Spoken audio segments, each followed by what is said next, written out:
台语字真趣味，乡亲啊，无半撇，台语安尼写，无半撇。意无用处，一窍不通，台语就是无半撇，就是无半步。伊都敢若一支喙，真正拄着代志无半步。伊是读册人，叫伊做生理无半撇，无半撇的撇撇步。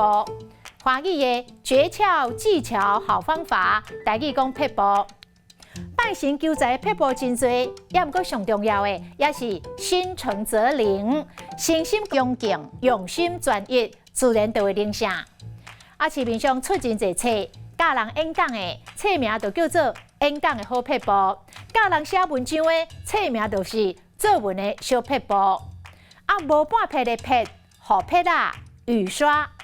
雨刷嘛使讲雨水啊，雨面啊，再来飘撇。华语的潇洒帅气，台语就是飘撇。